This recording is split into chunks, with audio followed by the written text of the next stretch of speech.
Hi, what's up guys, ArakkAttack here with episode 4 of the Did You Know series, and today we're going to be talking about active reloads. Now as you can see here, I just was pre-activating like a lot of people do at the start of the rounds, and what the error that a lot of people make is they pre-activate far too early. As you see, you get 8 seconds, I timed it there, you get nearly bang on 8 seconds of active reload.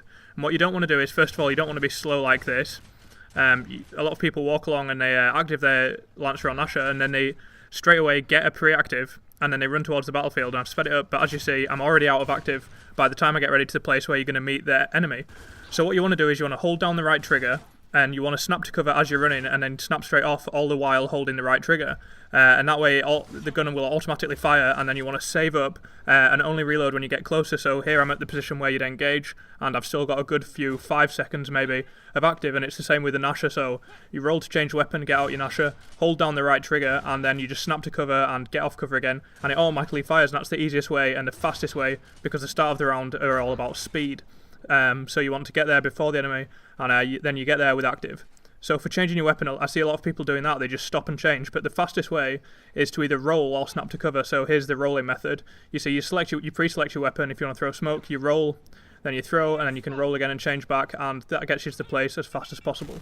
The other way that you can do it, which is equally quick, is to snap to cover. So you pre-select your Lancer, snap to cover and get off, and then he changes straight away. So there's no need to waste time stopping and changing weapon. You pre-select it as you're running, and then you can roll or snap to cover, and you'll get there quicker than your opponents and be ready to fight, hopefully with an active. Another tip, that if you want to get some active for a weapon like a bolt hawk, what you don't want to do is fire some like that, because it totally reveals your position. If you look at the ground in front of you and shoot the ground like that, then you're not sticking your head up above cover, and you're not revealing your position, and you're not opening yourself up to damage either by holding your arm up, because that can actually be shot. So another tip is, say you were here and you wanted to get some Lancer active, don't bother firing like this, because this just shows exactly where you are, basically draws attention to yourself, and you can also be shot while you're sticking your arms up like that. So what you want to do is, if you want to get an active, just shoot down into the floor like that. People might still notice you, but it's less likely.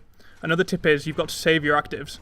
So I just used a boom shot there, but say I can't see anybody, what you can do is you can either melee if you know that you want to save your active for the short term, or you can just change weapon and put your boom shot away without reloading it, and then get it out when you want it. So say I wanted to get it now, get it out, activate, and then fire the boom shot, and you can use that for all weapons. You can do it for your Nasher, you can do it for your Lancer as well.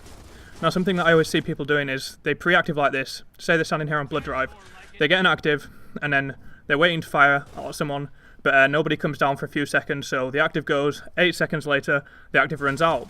And then so they pre-active again, they fire out a good section of their clip, and they reactive. But obviously this drains a lot of your ammo very quickly, and you end up running out of ammo really quick. So what you can do is you can get an active, but then all you need to do is fire one shot and reactive, and it will actually keep the entire section that was already active. It will make it active again. So as you can see, I keep firing out 1 or 2 bullets, as few as I can. Then as long as you can consistently hit your active, and I've sped it up here to show, yep, that entire section is active even though I keep firing 1 shot, and it's not draining my ammo in the slightest.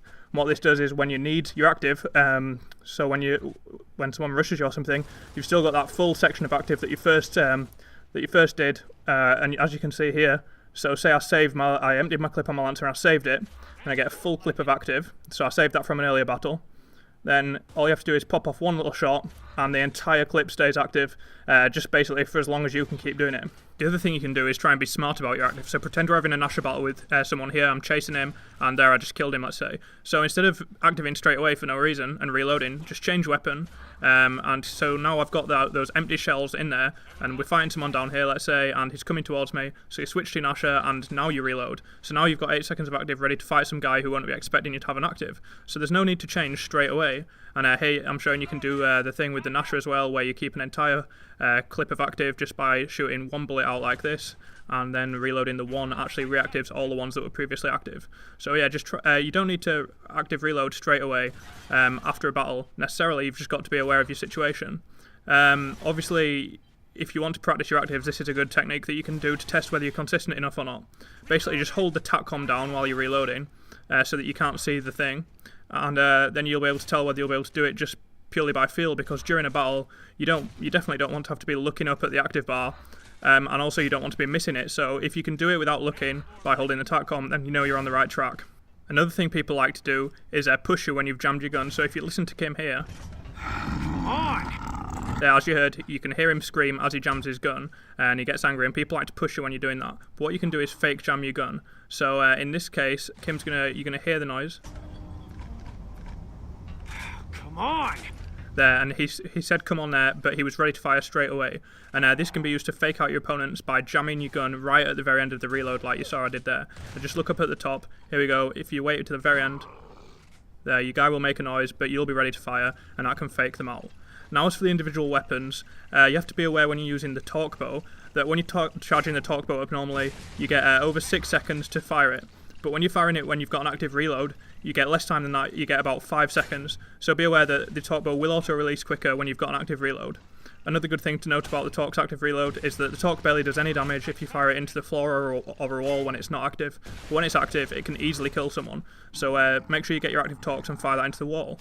For the boomshot, when it's active, it spawns more bomblets, which are the secondary explosion of the boomshot. And what you can do is you can use the active boomshot to fire it against a wall, and due to this, it's got a lot more range. So here we go, you active the boomshot, and you can actually get people up at that location by hitting the tree, provided it's active. And another good spot is here on hotel. If there's someone on the middle sandbag, doesn't get them when it's not active, but if you active it, let them regenerate the health just to prove it, and there, so you can get them with an active boomshot. It's really powerful, so save your actives for your boomshot.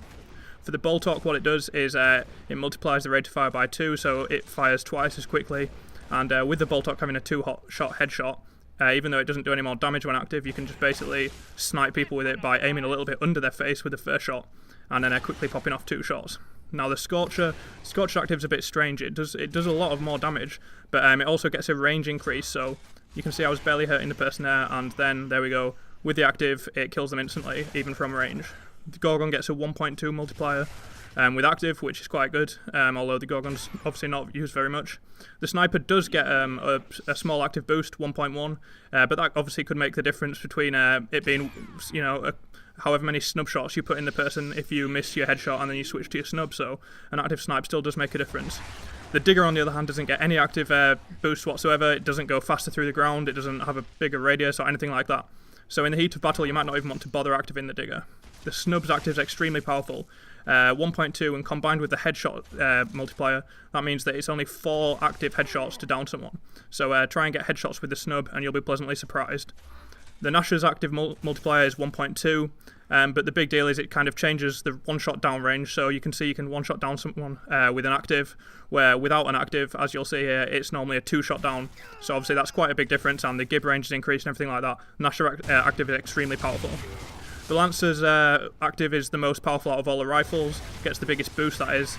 It gets a 1.3 boost, so obviously if you're a Lancer user, try and keep a full clip of active as much as you can, save up that active by changing weapons until you really need it. And then the Hammerburst only gets a small 1.05 multiplier, but that's actually the difference between an extra shot taken to down someone. So the Retro gets 1.2, which is pretty standard but very powerful. The Sword Off doesn't really get a boost at all, so someone's either in gib range or they aren't, basically, although it does do a tiny bit of damage outside of gib range. The One Shot, which it doesn't kill someone through a boom shield, which is never really ever happened to me in Gears, but it's nice to know anyway that an active one shot actually goes through the boom shield. And then the active mortar does have a damage boost, but I didn't really notice any difference whatsoever. I tended to either die or I didn't die. But anyway guys, thanks a lot for watching. I hope you found some of this information useful, and see you next time.